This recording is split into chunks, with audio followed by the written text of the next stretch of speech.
अस्सलाम वालेकुम, welcome to game set match. I hope आप लोग खैरियत से होंगे, अच्छे से अपना ख्याल रख रहे होंगे। Another day another show and a lot to discuss again, because एक तरफ जो है जहां क्रिकेट की हम बात कर रहे हैं, जहां पाकिस्तान वर्सेस इंग्लैंड की आखिरी टेस्ट मैच की हम बात करेंगे, वहाँ साथ ही साथ फीफा वर्ल्ड कप 2022 अपने आखिरी लम्हात पे दोनों फाइनलिस्ट हमारे सामने आ गए। What an interesting match, what a interesting semifinal it was, उसके हवाले से बात करेंगे। मैं हूँ सवेरा पाशा और मेरे साथ मौजूद हैं अदील अजहर। अस्सलाम वालेकुम एंड गुड इवनिंग आप सबको। यस इंडीड, कुछ दिनों की बात है, कुछ घंटों में आप तो काउंट अप कर सकते हैं दैट फीफा वर्ल्ड कप 2022 एक याददाश्त बन जाएगा, एक मेमोरी बन जाएगा।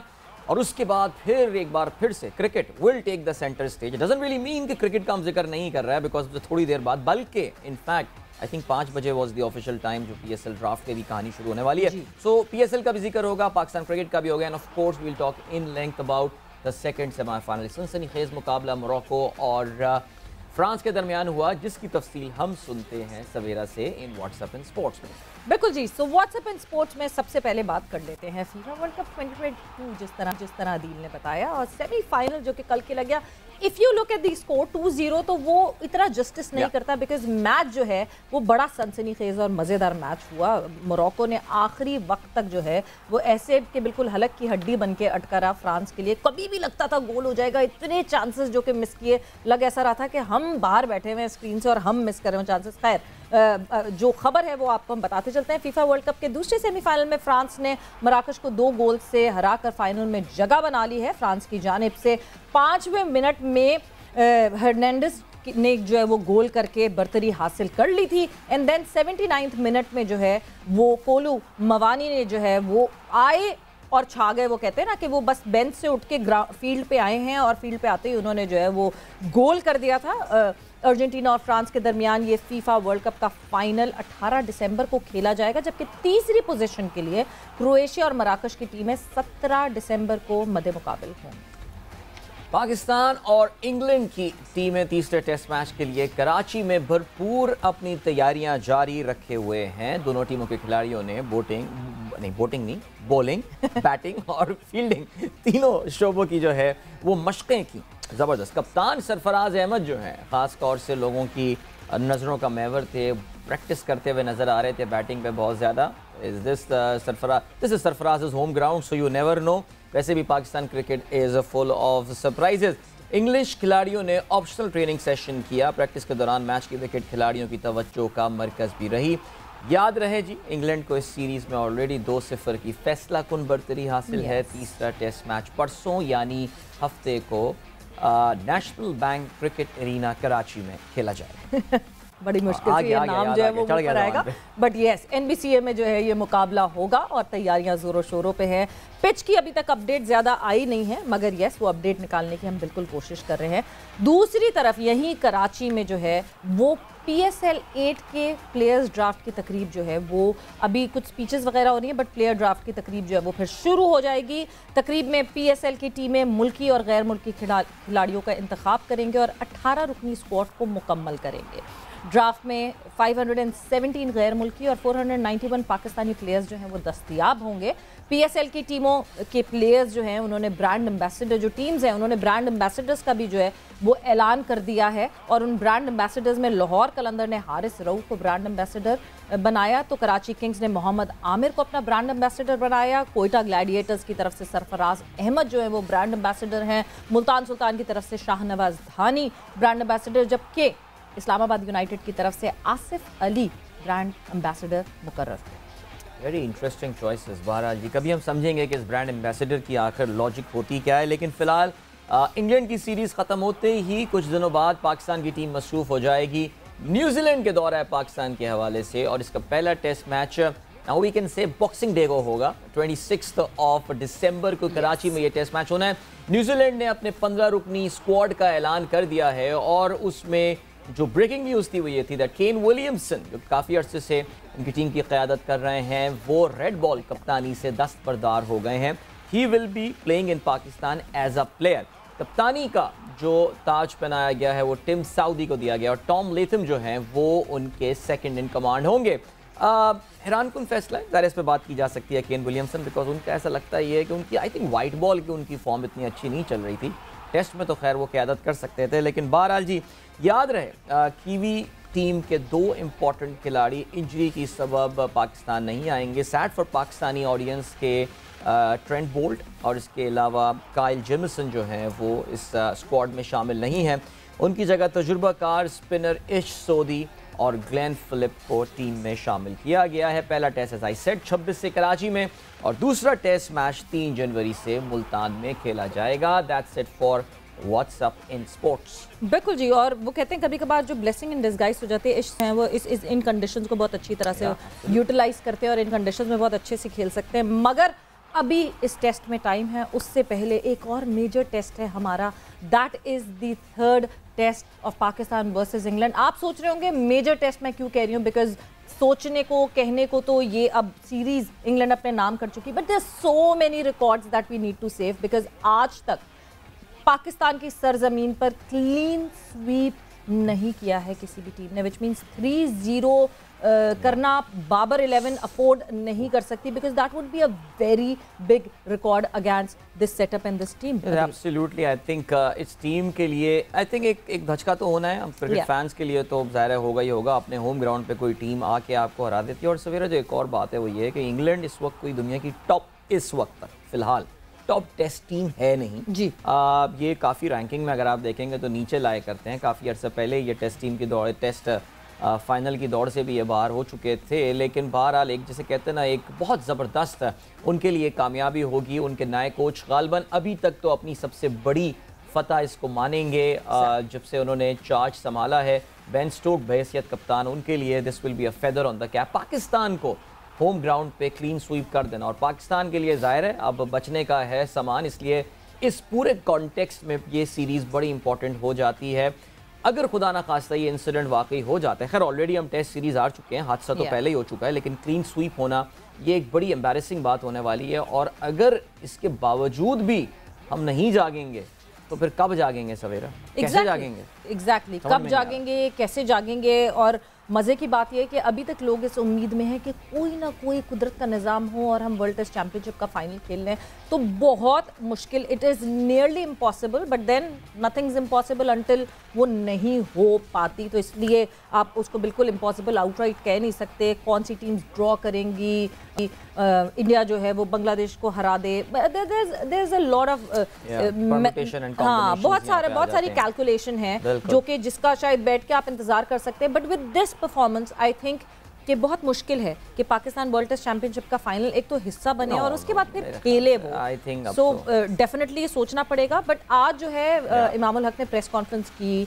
तैयारियां जो हो रही हैं, जिस तरह की प्रैक्टिस हुई, जिस तरह बॉलिंग, बैटिंग, फील्डिंग की सेशंस हुए, सरफराज अहमद आपको एक्शन में दिखे, क्या सब कुछ होता रहा आज नेशनल स्टेडियम में, ज़रा एक पैकेज पे नज़र डालते हैं और फिर गुफ्तगू को आगे बढ़ाते हैं। And Adil, I always like it when मतलब इमाम जब प्रेस कॉन्फ्रेंस में होते हैं ना, बहुत अच्छी प्रेस कॉन्फ्रेंस करते हैं और जो चीज़ें जो हम क्लैरिटी मांगते हैं, जो क्लैरिटी हम रिक्वायर करते हैं, उस तरह की क्लियर जवाबात जो है वो उनकी तरफ से मिलते हैं। खैर, जहाँ फुटबॉल फीवर की बात की उन्होंने, तो उन्होंने सिर्फ यही कहा कि सऊद शकील एक वाहिद वो प्लेयर है जो कि मेसी फ़ैन है, बाकी सारे जो लड़के हैं वो मेजरली रोनाल्डो फ़ैन है। So it has always been this debate. और मेरे ख्याल से इस वक्त सिर्फ सऊद शकील जो है ना वो एज अ किंग बैठे होंगे, because Argentina is the team that would be playing final. But एक बहुत इंपॉर्टेंट बात इमाम ने कही, जो कि हम बार बार जब बाबर की तरफ से एक स्टेटमेंट सुन रहे थे, सकलैन मुश्ताक की तरफ से स्टेटमेंट सुन रहे थे, तो बड़ी नेगेटिविटी थी उस स्टेटमेंट में। वो नेगेटिविटी ये थी कि हम तो अपनी तरह खेलेंगे जैसे खेलते हैं, हम किसी को कॉपी नहीं करेंगे, हमारा अपना स्टाइल है। That give a very negative impact. मगर आज जिस तरह इमाम ने उस बात को समझाया कि अगर हम अपनी तरह खेल के और हम जीत रहे हैं और हम अपनी सिली मिस्टेक्स की वजह से हार नहीं रहे हैं, so we are fine with our own way. मगर हम इंग्लैंड की तरह खेल के हार रहे हैं, so we are not fine even playing like England and then losing it. So major core ये है कि हम जीतें। Absolutely, I think Imam, I think the educational background, family background really matters. Imam का हमने जब इंटरव्यू भी अपने ईद के प्रोग्राम के लिए कंडक्ट किया था, तो एक बड़ा एक मुख्तलिफ और मेरे लिए, खैर I wouldn't say I was pleasantly surprised, लेकिन इमाम की जो क्लैरिटी ऑफ थॉट्स थी वहाँ पे वो काफ़ी ज़्यादा ज़ाहिर है ऑब्वियस थी। बहरहाल जी, अपनी गुफ्तगू को हम आगे लेके चलते हैं। आपको स्क्रीन पर नज़र भी आ रहे होंगे कि हमारे आज एक्सपर्ट एनालिस्ट कौन मौजूद है। अब्दुल वहीद खान साहब को अपने प्रोग्राम में हम खुशामदीद कहते हैं। अस्सलाम वालेकुम वहीद साहब, कैसे हैं आप? वालेकुम सलाम, ठीक ठाक। आप लोग ठीक है? बिल्कुल खैरियत से हैं। इंग्लैंड पाकिस्तान वर्सेस इंग्लैंड की सीरीज आप भी देख रहे होंगे। आप भी शायद जब आपने 2 ये टेस्ट मैचेस देखे होंगे उतना ही नाराज हो रहे होंगे जितने हम नाराज थे कारकर्दगी से। व्हाट शुड वी एक्सपेक्ट यहाँ कराची में? बचा पाएंगे हम अपनी क्लीन स्वीप वाली इज्जत? नहीं, मुझे मुश्किल लग रहा है सवेरा कि क्लीन स्वीप बचा पाएंगे। देखिए, बात ये कि नाराजगी की बात नहीं है। टू बी वेरी ऑनेस्ट, जिस किस्म का इनका माइंडसेट रहा है सकलैन और बाबर का, ना सिर्फ इस सीरीज में बल्कि वैसे भी जनरली हमने इनका माइंडसेट देखा है, इज नो बिग सरप्राइज के वी आर 2-0 डाउन एंड बहुत I will be surprised if Pakistan can stop England from winning the third test also. ये जो आप अभी इमाम की बात कर रहे थे, तो बात खेल की नहीं होती है। देखें, बात ये होती है कि मतलब ये नहीं है कि आपने 6 रन पे बैटिंग करनी है, आपने 7 रन पे बैटिंग करनी है पर ओवर। बात ये होती है कि आपकी सोच क्या है। हमारी तो सोच ही नहीं है ना जीत वाली। आपने जब पिंडी पे जो हमने देखी तो बस उसके बाद तो फिर कहानी खत्म हो गई थी कि आप मतलब तैयारी नहीं है रिस्क लेने के लिए, आप तैयारी नहीं है गैम्बल करने के लिए, आप इतना डरते हैं हार से कि आप सेफ्टी फर्स्ट वाला आप उस पर जाते हैं। तो फिर कहाँ से हम तरक्की करेंगे, आगे बढ़ेंगे एज ए टीम? देखिए, we have been playing several, we have been playing weak teams rank below us in recent times. अब ये पहला साल आया है कि जिसमें हम अब स्ट्रॉन्ग टीमों से खेल रहे हैं जो हमसे ऊपर है, ठीक है? ऑस्ट्रेलिया ले ले, इंग्लैंड ले ले, अब न्यूजीलैंड आएगी। तो बात ये है कि जब आप स्ट्रॉन्ग टीम से खेल रहे हैं तो आपकी सारी वीकनेसेस अब एक्सपोज हो गई, आपका माइंडसेट एक्सपोज हो रहा है। तो I am not surprise that we are 2-0 down that और वी लॉस्ट टू इंग्लैंड। और मैं आपको ये भी बता दूं, जो आज न्यूजीलैंड टीम अनाउंस की है, जो स्क्वाड उन्होंने अनाउंस किया है आज, हालांकि उनका कप्तान चेंज हुआ है, साउथ कप्तान है Williamson is in the squad, लेकिन the squad they have announced they going to, I don't think Pakistan उनको भी रोक पाएगा। मैं आपको क्लियर बता रहा हूं, वो तो और अच्छी स्पिन अटैक लेके आ रहे हैं। इंग्लैंड के पास तो एक ही स्पिनर था, है जैक लीच, वो तो प्रॉपर स्पिन हेवी अटैक लेके आ रहे हैं। उनका पेस अटैक भी बहुत अच्छा है, उनकी बैटिंग में बहुत मतलब जान है। तो even New Zealand is going to be a very very difficult customer for us to tackle even on home ground. भाई साहब, अभी हम जब प्रोग्राम के आगाज़ में मैं और सवेरा यही बात कर रहे थे कि खुदा ना खास्ता जैसे कि आप प्रेडिक्ट भी कर रहे हैं कि क्लीन स्वीप का एक डेंजर मंडला रहा है। अपने होम ग्राउंड पे क्लीन स्वीप हो जाना, चाहे दुनिया की बेस्ट से बेस्ट तरीन टीम भी हो, एक एम्बैरेसिंग बात होती है। लगता है आपको कि पाकिस्तान क्रिकेट बोर्ड वाकई अब सीरियस, ऐसा लगता है एक जिद सी लगा ली है उन्होंने कुछ चीज़ों के हवाले से कि कुछ चीज़ें हमें नहीं टच करनी है।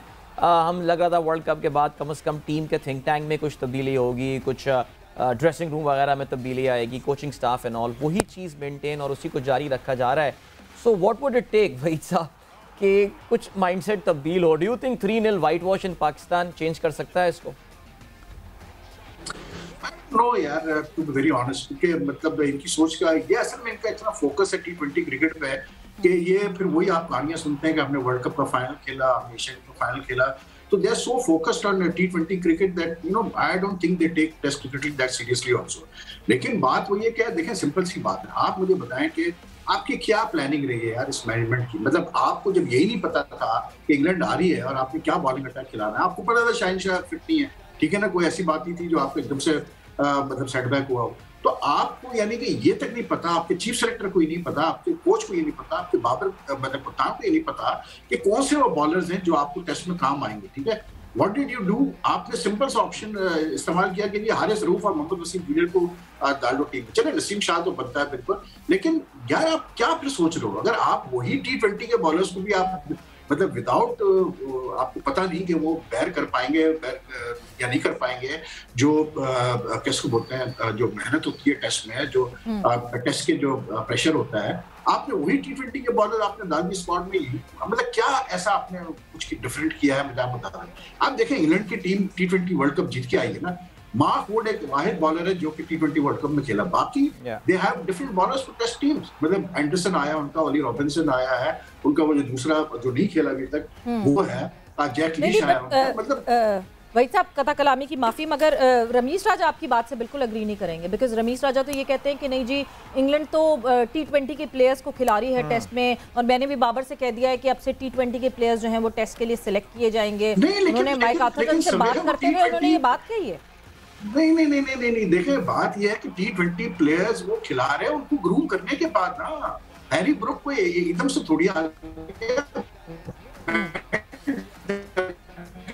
जो है पहले टेस्ट खेल चुका है, 6 साल बाद वो टेस्ट खेल रहा है। But Duckett Harry Brook will jets की अगर बात करते हैं, T20 प्लेयर्स की बात कर रहे हैं, ये 3 प्लेयर अगर हम उठाते हैं, एक तो ये था कि क्योंकि वो जॉनी बिस्ट्रॉ अवेलेबल नहीं है तो उसकी वजह से भी थोड़ा सा आगे पीछे करना पड़ा, लेकिन ये तीनों प्लेयर जो हैं जो T20 में जिन्होंने अच्छा किया है, and we know them as T20 specialist क्योंकि PSL में भी आपके खेले हैं, but don't forget that they have done very well in domestic cricket in England.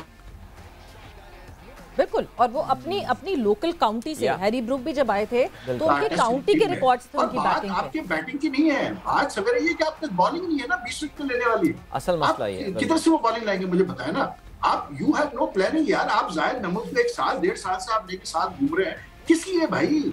आपको 1-1.5 साल में ये नजर नहीं आया कि यार ये बंदा मतलब टेस्ट में नहीं इफेक्टिव होगा? आप वो पिचेस बनाने को तैयार नहीं है जिसपे एक्सट्रीम मतलब ब्रेक मिल जाए हमारे बॉलर्स को। आपके फास्ट बॉलर उतना एक्सपीरियंस नहीं है ना, आपके पास वो डेप्थ है कि आप कहें कि नहीं जी हम फास्ट बॉलर का मैचेस जीत जाएंगे। अभी जो इंडिया बांग्लादेश बिल्कुल मेरे ख्याल से कुछ इंटरनेट कनेक्टिविटी में कुछ इंडिया बांग्लादेश की बात कर रहे हैं। इंडिया बांग्लादेश जिस तरह बांग्लादेश ने कंडीशंस बनाई हैं, मतलब मुझे ये लगता है अदील, मैं कभी कभार ये सोचती हूँ, हम ऑस्ट्रेलिया की बात करते हैं, हम ऑस्ट्रेलिया की कंडीशन से इंस्पायर होते हैं, हम ऑस्ट्रेलिया से क्यूरेटर बुलाते हैं जो आके हमें ये समझे, हम बांग्लादेश से असिस्टेंस ले लें। नहीं देखिए, अब वो बांग्लादेश ने एक स्पिनिंग ट्रैक बनाया और अब वो खुद ही ज़ाहिर है उसमें फंस भी गए हैं, बिकॉज ज़ाहिर है अभी मैं देख रहा हूँ 8 उनके खिलाड़ी आउट हो चुके हैं, 133 है। There could even be a follow on situation भी आ सकती है। कुलदीप यादव 4 खिलाड़ियों को आउट करने में कामयाब हुए, but at least they created those wicket के जिस पे कोई रिजल्ट निकल कर आ सके। आई मीन मैं तो रावलपिंडी का सोच रहा हूँ ना, अब आपके पास एक 3 साल का पीरियड है जिसमें Rawalpindi has to improve, otherwise ये तो स्टेडियम आपके हाथ से जाएगा। ये जो बयान था कि जी हमें भी T20 प्लेयर खिलाने चाहिए, आई थिंक ये एक नी जर्क रिएक्शन रमीज का था। अब कल को वो स्लो खेल लेंगे तो वो कहेंगे मैं बाबर को बोलूंगा कि यार स्लो प्लेयर खिलाओ, क्या बातें करते हैं। रमीज साहब अक्सर वैसे कुछ बयानात दे देते हैं वहीद साहब, जो कि थोड़ा सा ज़रा बाद में ज़ाहिर है वो मीडिया के बंदे हैं और बड़ा खुल के अपना यूट्यूब चैनल के मोड में आ जाते हैं कभी कभार। उन्होंने अभी आपको पता है कि आज एक कंट्रोवर्सी भी हो गई है PSL के ड्राफ्ट में, आपकी शायद खबर तक पहुंची हो कि जावेद आफरीदी पेशावर जलमी वाले वो शिरकत नहीं कर रहे बिकॉज रमीज ने जो पेशावर में मैच करने के हवाले से जो रेड फ्लैग्स का वर्ड यूज किया था वो फैसल हसनैन ने भी इस हवाले से बोला था। तो इस सिचुएशन को आप किस तरह देखते हैं? यानी आप ये तो बड़ा एक अच्छा मौका था, इतने दुनिया के टॉप प्लेयर्स आके पहली बार PSL के ड्राफ्ट में हमारे पास अवेलेबल हैं, अवॉइड करनी चाहिए इस तरह की स्टेटमेंट्स को? बिल्कुल अदील, इसमें तो कोई दो राय नहीं है। आप मैं ये कह रहा हूँ कि अगर आप ये बात पता भी है कि पेशावर को भी फिलहाल रेड फ्लैग दिया हुआ है, मतलब नई टीम अभी तैयार होगी, ठीक है, फाइन, नो इशू।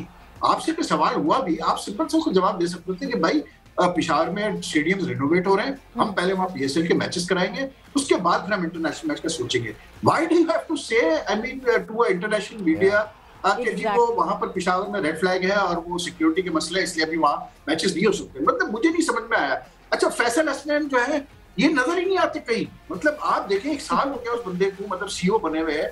आप मुझे बता दें क्या मतलब वो कहीं आपको कहीं नजर नहीं आएगा, नहीं ना स्टेटमेंट उसका आ रहा है। मतलब what is the role of the CEO? वो 2 दफा नजर आए हैं, वो 2 दफा नजर आए। वो जब पहली दफा नजर आए तो वो पाकिस्तान की पिचेस की शिकायत करते हुए नजर आए, जब वो दूसरी दफा नजर आए तो वो उन्होंने पेशावर को रेड फ्लैग की कहानी सुनाई। चेयरमैन को क्या जरूरत है हर वक्त सामने आने की? And I don't understand one thing. देखिए यार, बात ये है समीर के, आप जो है ना, सिंपल सी बात है, आप सीरीज अच्छी तरह से करा लें, आप अच्छी पिचेस बनाएं, हार जीत इज नॉट एन इशू यार। मतलब अगर हम इंग्लैंड से हार भी गए, ऑस्ट्रेलिया से हार भी गए, तो इतना बड़ा इशू नहीं है यार, क्योंकि हम इतने सालों बाद अच्छी टीमों से खेल रहे हैं एट होम, तो we can understand that our test team is now in a transition period, ये भी हमें समझ में आता है। लेकिन बात ये है कि आप जब अच्छी पिचेस बनाएंगे, अच्छा जब आप पिचेस फ्लैट बनाते हैं पिटी में, उसके बाद उधर भी बयान सुन रहे आप उनका, we are living in the dark ages of pitch preparation. I mean what the hell are you talking about यार? इसी पिंडी पिच पे रिजल्ट्स आए आपके आने से पहले, इसी पिंडी पिच पे आपने साउथ अफ्रीका को हराया, इसी पिंडी पिच पे आपने बांग्लादेश को हराया। मतलब आप कह रहे हो कि we are the dark ages of pitch preparation, और पिंडी पे आपके आने से पहले रिजल्ट्स आ रहे हैं। कैसे आ रहे हैं भाई रिजल्ट? कराची में कैसे रिजल्ट आए मुझे जरा समझा दें। और उसके थोड़े दिनों बाद ही आप मुल्तान में अच्छी खासी पिच आप बना लेते हैं जिसमें मतलब रिजल्ट आ जाता है। तो बात ये कि यार अजीब ये बातें करते हैं। देखिए मसला पता है क्या हमारी क्रिकेट का सवेरा रदील सबसे बड़ा कि खुदा के लिए मैं कहता हूँ सबसे पहले तो यार HCP में एक ग्रूमिंग स्कूल खोलो। इनको जहां सिखाया जाए प्लेयर्स को भी खास करके प्लेयर्स को ये सिखाया जाए कि भाई आपने मीडिया में किस तरह से बात करनी है और क्या बात करनी है। उसके बाद ऑफिशियल्स का भी क्रैश कोर्स करवाया प्लीज कि यार आपने क्या बात करनी है और किस तरह बात करनी है। इनको तो बात ही नहीं करनी आती यार। अभी आप सही लगता का एक इंटरव्यू चला है, वो आप वो इंटरव्यू देखें, वो he has used the word कि मुझे इंग्लिश लैंग्वेज से नफरत है, और उसके ऊपर जो एक्सप्लेनेशन दे रहा है उसकी कि मतलब यार जो पढ़ने वाला भी है, सुनने वाला भी, वो क्या सोचेगा हमारे बारे में कि यार क्या किस किस्म की लोग बातें करते हैं। तो we really seriously are telling we really require a grooming school in the मतलब high performance centre to tell these guys कि आपने क्या बाबर क्या प्रेस कॉन्फ्रेंस उठा के देखिए यार। मतलब एक जो आपको कोई चीज उसमें से मिल जाए या कोई ऐसी चीज को बात करके आपको बताते हैं जिसमें आपको मतलब बोले कि यार इस बंदे ने बड़ी तगड़ी बात की। आपको डाइसेक्ट करना पड़ता है वो पूरी बात समझने के लिए। इसलिए क्योंकि अब I want to see how Babar performs as captain of a new look Peshawar Zalmi. अब पता चलेगा कि बाबर की कप्तानी के कितने स्किल्स है। तो मैं तो बहुत खुश हूं कि आज उसको ज़ल्मी ने कप्तान बनाया।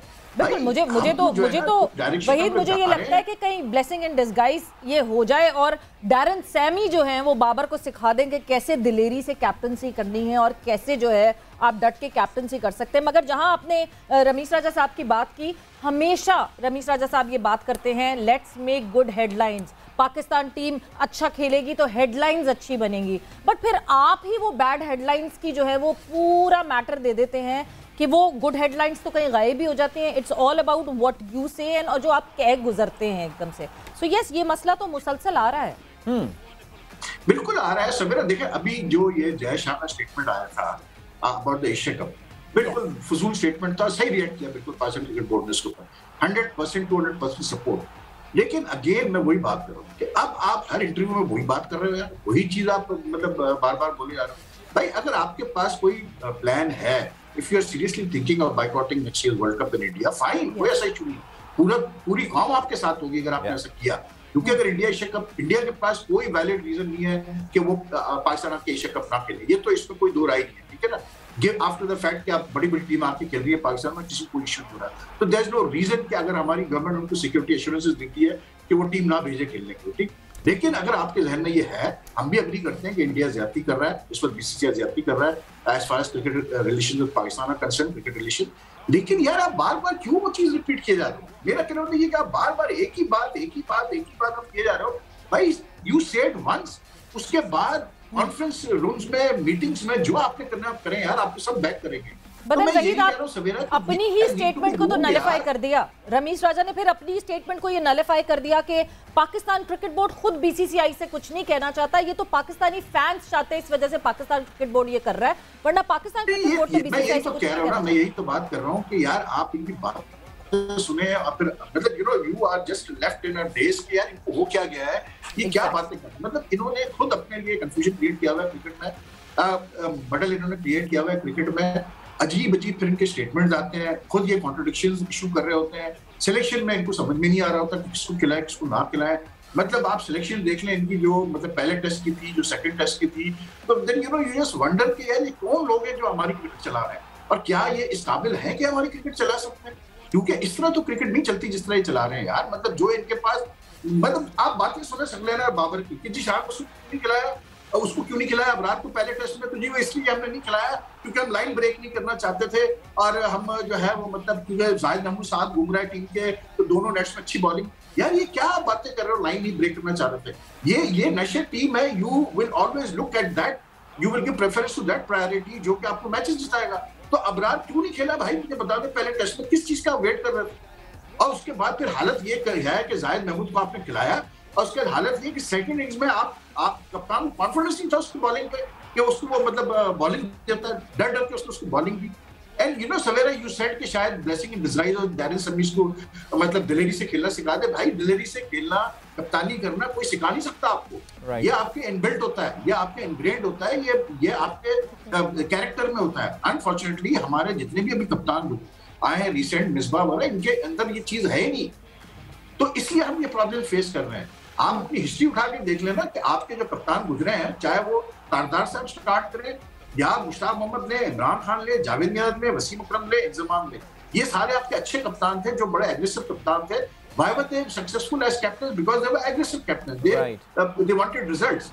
बाकी आप देख लें फेज आपके पास जहां आपने मतलब सफर किया है इस किस्म की। भाई साहब thank you so much sir, thank you so much. बस आखिरी में आपसे ये सवाल, सिलेक्शन की आपने बात की, अब कराची टेस्ट मैच में क्या तब्दीलियां आपको होती हुई नजर आ रही हैं? आपको लगता है कि शान मसूद वाकई चांस दिया जा सकता है? कुछ सरफराज की भी बातें हो रही हैं, रिजवान से भी रन्स नहीं बन रहे हैं, कोई तब्दीली नजर आ रही है आपको? बिल्कुल होनी चाहिए यार। देखिए मैं सिर्फ ये कह रहा हूँ अदिल, वेरी सिंपल जी, आपको हर प्लेयर को ये मैसेज क्लियर कट देना है कि भाई आपको एक परमानेंट जगह नहीं है आपकी टीम में। आप रच करोगे तो आप रहोगे, नहीं करोगे तो आप बाहर हो जाओगे। अगर रिजवान स्ट्रगल कर रहा है, अगर वो थका हुआ है, तो what's wrong with giving him a break when you have a मतलब रिप्लेसमेंट लाइक सरफराज बैटिंग। अच्छा, और वहीद साहब वो जो स्टेटमेंट एक आई है, वो जो यूसुफ साहब की एक स्टेटमेंट आई है कि जो मेरे डोमेन में उनकी बैटिंग नहीं आती है, इसको आप इंटरप्रेट कैसे करेंगे? भाई उनके डोमेन में तो साफ सीधी बात मैं करता हूं, उनके डोमेन में तो सिर्फ इतना है कि वो सिर्फ ये देखते हैं कि मेरी मतलब पेशे कितना आ रहा है मेरा। ये कोई बातें करने वाली है? आप पाकिस्तान के पुराने कप्तान हो, आप इतने बड़े बैट्समैन अपने मतलब वक्त में रहे हो और आप इस किस्म की बातें कर रहे हो यार कि मतलब आप अगर बैटिंग आपकी डोमेन नहीं है, मतलब अगर आपसे नहीं पूछा जा रहा है इस बात पे कि किस बैट्समैन को प्रेफर करना चाहिए, खिलाना चाहिए, तो फिर तो उसका मतलब ये कि फिर तो आप घर जाओ यार, फिर आप मतलब किसकी वहां बैठे हो। सिमिलरली सकलैन को देख लें, आप उसकी बातें सुन लें, आप सकलैन की मतलब यार आप कोई मैच्योरिटी लेवल शो करो, कुछ बताओ कि हाँ यार आप पाकिस्तान टीम के कोच हो। मुझे तो सबसे बड़ा जो इनके साथ जो वो है जो मेरा ग्राइप है वो यही है कि they don't even speak like मतलब पाकिस्तान कोचेस एंड कैप्टन। मेरा सबसे बड़ा मसला तो मेरा ये है, तो खेलना तो बात की बात है, पहले आप बात तो करना, मतलब try to speak like a proper exactly. और जब हेड कोच, टीम पाकिस्तान के हेड कोच जो हैं वो इस रिजल्ट पे भी सैटिस्फाइड हो और उनका ये कहना हो कि I am satisfied with what happened up till now, तो इसके बाद तो कोई बात और हो ही नहीं सकती कि वो लड़वाएंगे कैसे टीम को जब वो 2-0 पे भी सैटिस्फाइड है। But thanks a lot Waheed Khan, आपका बहुत शुक्रिया for all this time for game set match. वक्त इस वक्त जो है वो एक ब्रेक का हुआ है, हम जाएंगे ब्रेक पर और जब ब्रेक से वापस आएंगे तो फीफा वर्ल्ड कप 2022 जो कि अपने आखिरी लम्हात पे है, 2 मैचेस अब बाकी रह गए हैं, उन 2 मैचेस के हवाले से डिस्कशन होगी और भी बहुत सारी डिस्कशन होगी फीफा वर्ल्ड कप 2022 के हवाले से। So time for a break से वापस आते हैं तो डिस्कशन को कंटिन्यू। वेलकम बैक, एक बार फिर से आपको खुशामदीद कहते हैं। गेम सेट मैच में क्रिकेट की बात हुई काफी तफसील से, अब ज़ाहिर है बात करनी है फुटबॉल के हवाले से और फीफा वर्ल्ड कप के अब सिर्फ 2 मैचेस रह गए हैं, उनमें एक तो चले प्लेऑफ का मैच है, doesn't really matter, doesn't really count, लेकिन the big one, the final Sunday Pakistani वक्त के मुताबिक 8 बजे खेला जाएगा ये मैच। लेकिन सेमीफाइनल नंबर 2 मोरक्को को शिकस्त हुई फ्रांस के हाथों, हर्नांडेस और कोलोमुआनी के गोल्स की बदौलत कामयाबी हासिल की on the either side of the half time 5वें मिनट में और 79वें मिनट में गोल स्कोर किया फ्रांस की जानिब से। Back to back finals for France, पिछली बार वो कामयाब हुए थे, क्या ब्राज़ील के रिकॉर्ड को दोहराने में कामयाब हो जाएंगे? 1958 एंड 1962 60 साल हो गए हैं किसी भी टीम ने फीफा वर्ल्ड कप में अपने एजाज का दिफा नहीं किया है। कल के मैच के हवाले से बात करने के लिए हमारे साथ मौजूद हैं पाकिस्तान फुटबॉल टीम के साबिक कप्तान मिस्टर औरंगजेब, और औरंगजेब पहले भी हमारे प्रोग्राम में लास्ट वीक मौजूद थे। औरंगजेब से आइए जी बात करते हैं कल के मैच बारे में। औरंगजेब अस्सलाम वालेकुम and welcome back to game set match. वालेकुम सलाम, बहुत बहुत शुक्रिया दिल। सो कल का मैच औरंगजेब एंजॉय किया आपने एंड आप सबसे पहले तो who were you rooting for? वैसे तो आपने जब आप शुरू हुआ था बिल्कुल वर्ल्ड कप तो आई रिमेंबर आपने फ्रांस जरूर कहा था, बट कल जो है कुछ थोड़े से चेंज ऑफ थॉट्स थी?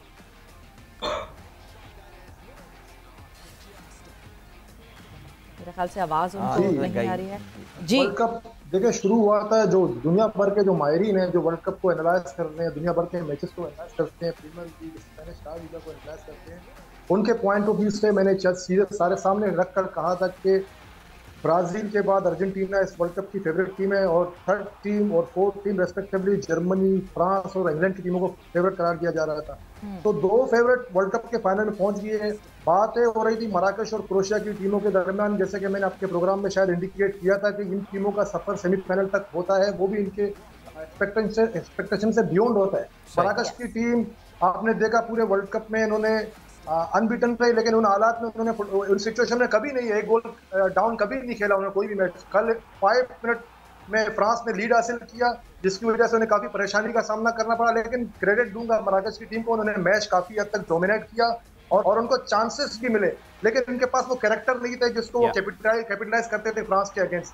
फ्रांस की टीम वेल एस्टेब्लिश है और वेल ड्रिल है, वेल डिफेंडेड टीम है। पूरे वर्ल्ड कप में आपने देखा होगा उनकी दिफा काफी मजबूत है। राफेल वरेन, करनाते जैसे डिफेंडर इनके पास है, तो मराकश की टीम को काफी दुश्वारियां पेश आई, जिसकी वजह से वो गोल इक्वलाइज करने में नाकाम। लेकिन कैरेक्टर काफी मैच करता है ऐसे मैचों में। इनके पास रेगुलर शट नंबर 9 नहीं है, रेगुलर स्ट्राइकर नहीं था, जिसकी वजह से वो गोल इक्वलाइज नहीं करते। बिल्कुल। औरंगजेब, एक स्ट्रैटेजी में तब्दीली देखने में आई। आमतौर से हमने जो मोरक्को का पूरा टूर्नामेंट देखा है, लो पोजेशन गेम, डिफेंस पे ज्यादा फोकस होता है, गोलकीपर बड़ा अच्छा उनका खेला, डिफेंस लाइन बहुत स्ट्रांग थी और काउंटर पे वो जाके गोल स्कोर। अगर हम कल देखें तो मोरक्को ने पोजेशन 61% पोजेशन उन्होंने मेंटेन किया है और 39% फ्रांस के पास था। तो आपको लगता है कि फ्रांस ने क्या उनको ये स्ट्रैटेजी पे मजबूर किया खेलने को? फ्रांस उन्हीं की बुक से, जैसे कहते हैं, उन्हीं की बुक से उन्होंने पेज लेकर खेल खेला, बिकॉज दोनों के शॉट्स ऑन गोल्स तो बराबर थे, लेकिन मोरक्को ने पोजेशन बहुत हाई मेंटेन किया। क्या लगता है आपको कि डिडियर डेशॉ जो कोच थे हैं फ्रांस के, उनकी स्ट्रैटेजी कुछ मुख्तलिफ थी कंपेयर टू उनके जो पिछले मैचेस थे? देखिए, उन्होंने पिछले सारे मैचेस एनालाइज किए। मोरक्को की टीम को आपको पता है बखूबी वाकिफ हैं, स्पोर्ट्स जर्नलिस्ट भी हैं। कोई भी टीम अपना अपोनेंट के सामने जब मैच खेलने जाती है तो उसको वीडियो एनालिसिस जरूर देखती है। फ्रांस की टीम, डिडियर डेशॉ जो कोच है, इसके 1998 में इनकी कप्तानी में फ्रांस ने वर्ल्ड कप भी जीता है और एज ए कोच इन्होंने लास्ट वर्ल्ड कप भी जीता है, तो काफी एक्सपीरियंस कोच है। मार्से में भी कोचिंग कर चुके हैं, कोचिंग का बड़ा इनका तजुर्बा है। इन्होंने मैंने इनकी स्ट्रेटजी को नोट किया कि उन्होंने मोरक्को की टीम को इनवाइट किया अपने ऊपर के वो आए अंपर अटैकिंग फुटबॉल खेले, ताकि काउंटर में इनके पास आपको पता है पेस है, फ्लंक में काफी स्पीडी प्लेयर है। पूरे वर्ल्ड कप में स्पीडी प्लेयर फ्रांस और ब्राजील के पास थे। आपने देखा फ्लंक में स्पीडी प्लेयर थे, उस्मान डेम्बेले, किलियन एम्बापे, आपने देखा काफी टीज कर रहे थे और काफी कोशिश कर रहे थे गोल करने के लिए, इनको स्टार्टिंग में गोल मिल गया, वेल एंड गुड उनके लिए साबित हो गया। मोरक्को की टीम ने बेहतर अंदाज में खेला, उनका स्ट्रेटजी कुछ चेंज था, उनके एक्सपेक्टेशन ये था कि हम इसी मैच को इसी तरह कंटिन्यू करेंगे जिस तरह पिछले मैचेस हमने खेले, पुर्तगाल के अगेंस्ट, स्पेन के अगेंस्ट, लेकिन उनके एक्सपेक्टेशन के मुताबिक ये मैच नहीं गया। उनको 5 मिनट में स्कोर मिल गया, जिसके ये बात ओपन होगी कि जो है फ्रांस की टीम जो है इस मैच को ओवरकम कर लेगी। लेकिन मराकश की टीम को इस वजह से क्रेडिट देना चाहिए क्योंकि इनके प्लेयर्स ने अंत तक मेहनत की। मैं दोबारा इस बात को रिपीट करूंगा क्योंकि फुटबॉल में एक चीज बड़ा मैटर करता है, आपके पास शट 9 जो स्कोरर है वो आपके पास अगर लेके तो आप बड़े मैचेस में आप कोप नहीं कर सकते। बिल्कुल, और वो आपको दिखा, कल उसकी कमी भी दिखी, मगर जहां आपने कहा कि वर्कआउट बहुत अच्छा किया हुआ था, तो वाकई फ्रांस ने बहुत अच्छे तरीके से वर्कआउट किया हुआ था कि उनकी डिफेंस को ब्रेक करके बहुत ज्यादा स्टडी बोनो पे भी की हुई थी, बिकॉज एक बहुत ज्यादा हाइप क्रिएट थी मोरक्को के गोलकीपर की कि अभी तक जिस गोलकीपर ने जो है सारे गोल्स बचाए हुए हैं, एक टीम जिसने अभी तक कोई गोल कंसीड नहीं किया हुआ, और कल जो है ऐसा लगा कि इतने अच्छे तरीके से उनको रीड किया हुआ था कि वो उनको बाईपास कर गए थे। बिल्कुल, यासिन बोनो आउटस्टैंडिंग गोलकीपर है, सेविला की तरफ से खेलते हैं, 29 ईयर ओल्ड है, कैनेडियन बोर्न है, स्पेनिश ला लीगा में खेल रहे हैं। अब रूमर्स यही चल रहे हैं कि बड़े क्लब में वो मूव कर सकते हैं। कनाडा के अगेंस्ट उन्होंने गोल कंसीड किया, वो भी डिफ्लेक्टेड गोल था, कोई मूवमेंट, कोई स्ट्रेटजी के तरह उन्होंने कोई गोल कंसीड नहीं किया। लेकिन कल आपने देखा एम्बापे इंडिविजुअल डिस्प्ले कर रहे थे और बॉल रिबाउंड पे हर्नांडेज ने बिल्कुल लेफ्ट हाफ फुट वाली मारा, जो कि बिल्कुल हेल्पलेस थे, इनके 2 डिफेंडर पोस्ट पे भी खड़े थे, गोल को बचा नहीं सके। फ्रांस की टीम को ये लीड मिल गया। इसके बाद फ्रांस की टीम ने फ्लंक से खेलना शुरू किया, ये इनकी बिल्कुल स्ट्रेटजी थी। आपने देखा किलियन एम्बापे बिल्कुल लगातार लेफ्ट साइड से बिल्कुल लूप बना रहे थे। अशरफ हकीमी को उन पर जिनके टीम मेट है पीएसजी में साथ खेलते हैं, उनको मैन मार्किंग के लिए कहा गया था और अटैक पे भी जाते हैं। मैन मार्किंग के अलावा सवेरा कल के मैच में आपने देखा होगा फ्रांस के प्लेयर्स पर काफी टफ टैकलिंग भी हुए हैं। एम्बापे 2 मरतबा जो है ग्राउंड में गिरे, इसके दोबारा फील्ड में दोबारा आए। तो ये इनकी स्ट्रेटजी पहले से रही है। स्पेन के सामने भी आपने देखा टफ टैकलिंग भी खेला, ये रफ बिल्कुल टफ फुटबॉल खेलते हैं, जो कि खतन गलत नहीं है, अपनी स्ट्रेटजी के मुताबिक उन्होंने बिल्कुल सही खेला। लेकिन मोरक्को की टीम का सफर यहीं तक था, पूरे मुस्लिम वर्ल्ड में हाइप क्रिएट हो गया था। यूकेन पाकिस्तान में भी ब्राजील के बाद अगर किसी टीम को सपोर्ट हासिल था तो मराकश की टीम को सपोर्ट। बिल्कुल, लियारी में भी औरंगजेब, जहाँ पे आई एम श्योर आप मैच देख रहे होंगे, वहाँ पे भी मोरक्को को बड़ी सपोर्ट हासिल है। फाइनल में क्या लगता है, लियारी ब्राजील तो टीम बाहर हो गई है, क्या अर्जेंटीना को सपोर्ट करेगी या फ्रांस को? देखते हैं, ये तो राइवलरी चलता हुआ आ रहा है, जैसे मैंने आपके प्रोग्राम में पहले बताया, पेले, मैराडोना, उसके बाद मेसी वर्सेस जो भी आप कैरेक्टर ले ले ब्राजील टीम से। काका का भी आपने इंटरव्यू आपने वॉच किया होगा, काका कह रहे हैं कि मैं तो चाहता हूँ मोरक्को वर्ल्ड कप जीते इंस्टीड ऑफ मेसी। वो एक राइवलरी उनका चलता है, जैसे इंडिया पाकिस्तान का क्रिकेट में चलता है। तो ये एज अ प्लेयर मेरे सिंपैथीज इस वक्त लियोनेल मेसी के साथ है। जैसा कि मायरीन ने अर्जेंटीना को सेकंड फेवरेट तो करार दिया था, तो अर्जेंटीना अब इस पोजीशन में है कि फ्रांस को ओवरकम कर लेगी इनके पास। देखिए, वर्ल्ड कप वो टीमें जीती है जिनके पास परफेक्ट टीम होता है, स्टेबल डिफेंस होता है। अर्जेंटीना की डिफेंस काफी स्टेबल है, सिवाय सऊदी अरब के गेम के बाकी सारे मैचेस को आप देख लें, कोई ऐसा एरर कुछ चेक उन्होंने नहीं किया, काफी बेटर साइड है। लेकिन फ्रांस की टीम काफी बेहतर टीम है, एक बहुत ही एक्साइटिंग मैच देखने को मिलेगा। ये नैरो मार्जिन का मैच होगा, या तो ये मैच पेनल्टी किक पर चला जाएगा। लेकिन मैं अपना पॉइंट ऑफ व्यू जरूर देना चाहता हूँ लियोनेल मेसी ये क्राउन अपने सर करने में कामयाब हो जाएंगे।